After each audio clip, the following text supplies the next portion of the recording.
Sa aking pagtanda, unawain mo sana ako at pagpasensyahan. Kapag dala ng kalabuan ng mata, ay nakabasag ako ng pinggan o nakatapon ng sabaw sa pagkainan. Huwag mo sana akong kagagalitan. Paramdami ng isang matanda. Naawa ko sa sarili ko sa tuwing sinisigawan mo ako. Kapag mahina na ang tenga ko at hindi ko maintindihan ang sinasabi mo, huwag mo naman sana akong sabihang bingi. Pakiulit na lang ang sinabi mo, pakisulat mo na lang. Pasensya ka na, anak. Matanda na talaga ako. Kapag mahina na ang tuhod ko, pagtiyagaan mo sana akong tulungang tumayo. Katulad ng pag-alalay ko sa iyo nung nag-aaral ka pa lamang lumakad. Pagpasensyahan mo na sana ako. Kung ako man ay nagiging makulit at paulit-ulit na parang sirang plaka, basta pakinggan mo na lang ako. Huwag mo sana akong pagtatawanan o pagsasawaang pakinggan. Natatandaan mo pa ba, anak, nung bata ka pa? Kapag gusto mo ng lobo, ay paulit-ulit mong sasabihin yon. Maghapon kang nangungulit hanggang hindi mo nakukuha ang gusto mo. Pinagtyagaan ko ang kakulitan mo. Pagpasensyahan mo na rin sana ang aking amoy. Amoy matanda, amoy lupa.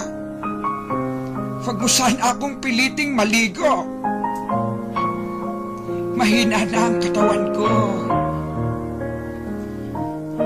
Madaling magkasakit kapag nalamigan. Kaya wag mo sana akong pandirihan. Natatandaan mo nung bata ka pa. Pinagtsatsagaan kitang habulin sa ilalim ng kama kapag ayaw mong maligo. Pagpasensyahan mo na sana kung madalas ako'y masungit. Lala na marahil ito ng katandaan. Pagtanda mo, maiintindihan mo rin ako. Kapag may konti kang panahon, magkwentuhan naman tayo. Kahit sandali lang, hinip na ako sa bahay.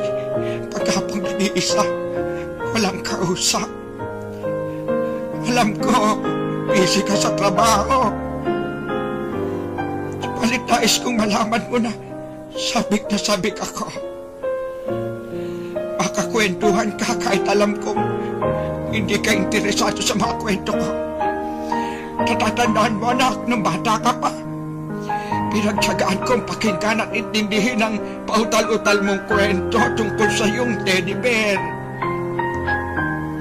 At kapag dumating ang sandali na ako'y magkakasakit at maratay sa banig ng karamdaman, huwag mo sana akong pagsawaang alagaan. Pagpasensyahan mo na kung ako man ay maihi o matubi sa higaan. Pagtyagaan mo sana akong alagaan sa mga huling sandali ng aking buhay. Total, di naman ako magtatagal.